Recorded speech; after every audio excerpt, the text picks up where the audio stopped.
Welcome back, guys. Thanks for joining me for another beer video. This one is something a little bit different, and it was suggested by somebody on the Perfect Draft Keg Tips group, and they wanted a few of us, or put it out there that a few of us do our top 10 beers of 2022 on the Perfect Draft. So Paul from Rate My Beer has done his already.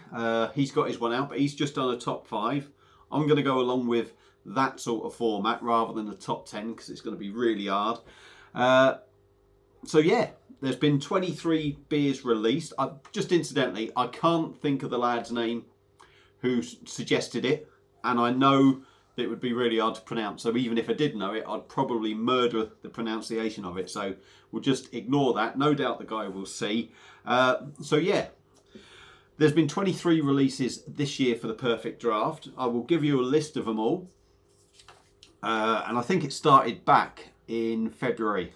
So we've had Stellar Unfiltered, Brewdog's Punk IPA, Heated Seats from McKellar, Lux American Pale Ale, Victoria Blonde, which was sort of like AB InBev's version of Duvel, Orchard Pig Cider, Bud Light, Life and Death from Vocation, St. Fulian Blonde, Chernigivsky, I think it is, the Ukrainian beer, Palm Amber Ale, Elvis Juice from Brewdog, forgot the name, Innocent Gun Lager, Castellane Grand Cru, Game of Thrones Direwolf from McKellar, Quack Blonde, Romola, which is Birra del Borgo.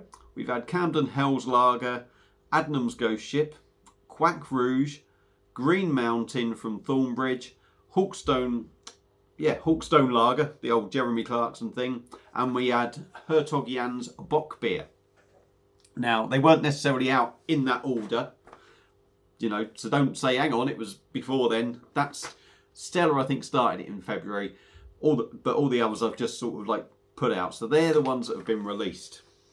So what I'm going to do is I've sort of done top 5 best and sort of like the top 5 worst in my own opinion. This is only my own thing. I'm not saying you shouldn't like it or should like it, or if you do like it, you're an idiot. Nothing like that. If you like what beers you like it. So I'll go with the bottom 5, which there happens to be 6 in there. And I've gone for these because they're beers that I either don't like or they've disappointed me, really.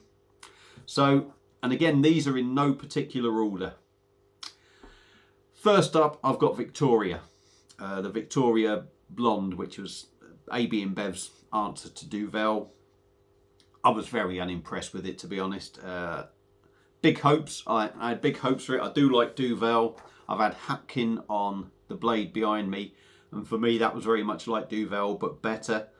Victoria Blonde didn't do it. Didn't do it for me, and it sort of come in and went as well. Next up is Bud Light. I ordered it. I really didn't think I was ever going to like it. For me, 3.5% of something that was just wishy-washy and no flavour.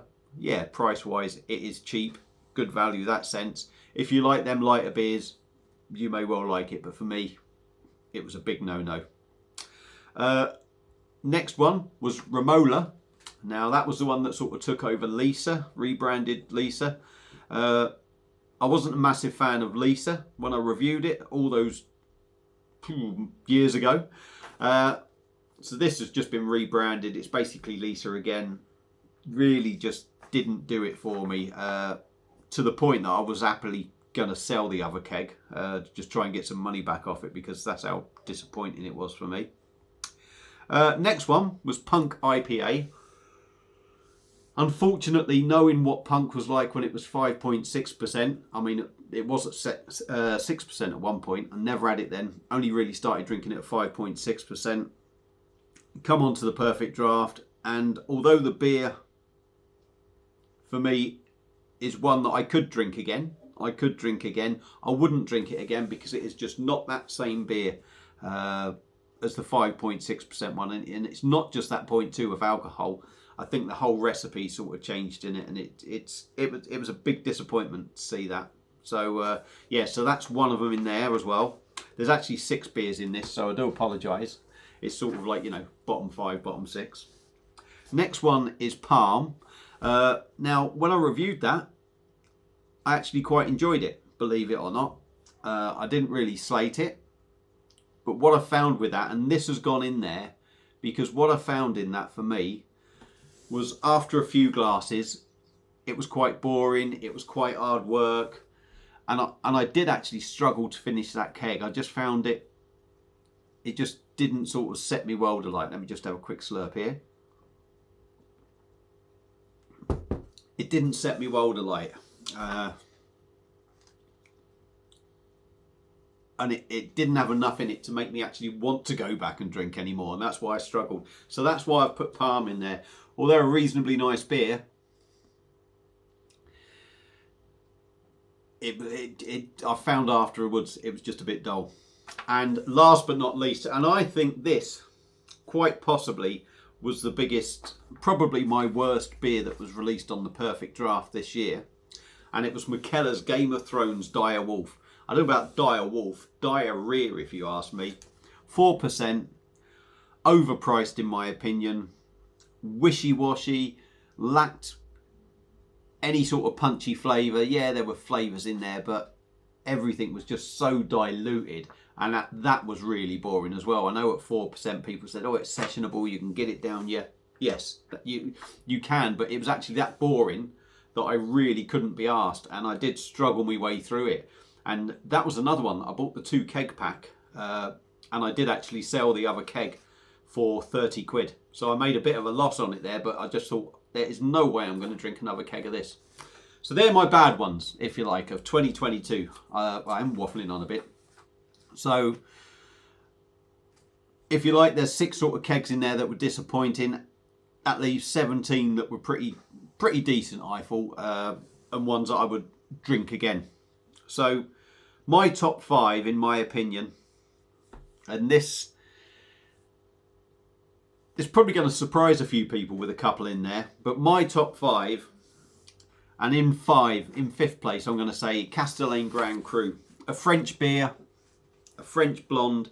Now, I've put it up there because, one, I really didn't expect much from a French sort of blonde beer. I'm not a big fan of French beers. I was kind of thinking, I've spent a lot of money here on this beer, and I bet you I'm going to be disappointed. Surprisingly, it was really, really good. And it's just pipped another beer in, really, for me. Well, probably 2 beers. It's probably just pipped them to getting in at number 4. Excuse me, number 5. So Castellane Grand Cru, I thought was really, really decent. A strong one, but I really enjoyed it. At number 4, it's a bit of a toss-up between 2 beers, really. And ironically enough, I've definitely picked the one because it's in my keg at the moment and I'm drinking it. And I think having it now has actually reminded me. I think the fact that I'm just enjoying it and drinking it actually made me think this needs to go in my top 5 because I've really enjoyed it. And it's Innocent Gun Lager, but also I think I'm going to pair that with Camden Hells Lager. It's a tough one. It's a tough one for me. I think they're both very decent lagers, even if they're just sort of standard sort of lagers, if you like. But yeah, so I've put Innocent Gun with Camden just because I think they're sort of on a level par, really, for me. I'm really enjoying this again, and this is probably a big surprise, actually, seeing me put that in my top 5. Number 3, Life and Death from Vocation. It's an absolute belter of an IPA. I've been drinking it for quite a few years now. Since the first time I had it, I loved it, and I still like it now. They brought it out on PD.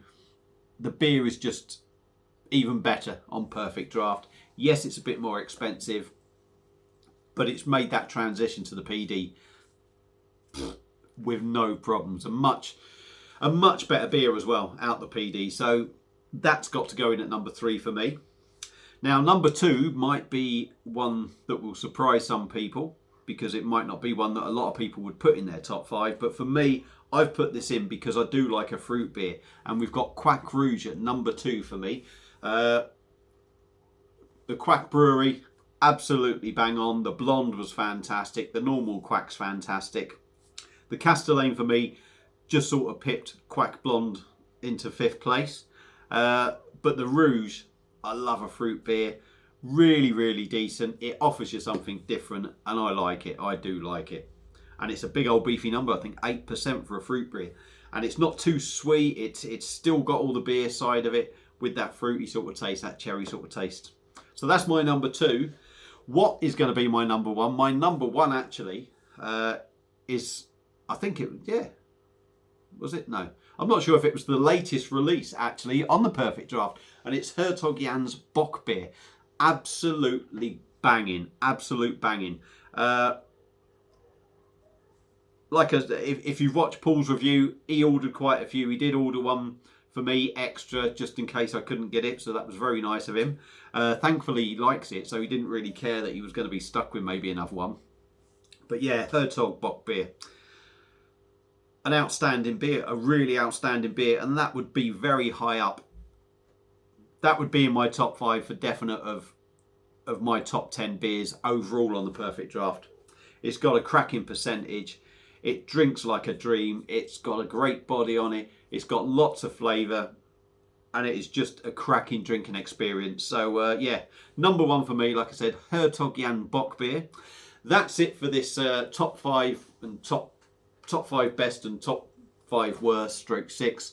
Hope you've enjoyed it, because I've waffled on for long enough. Thank you all for watching. And I'll see you again soon on another beer review. Cheers.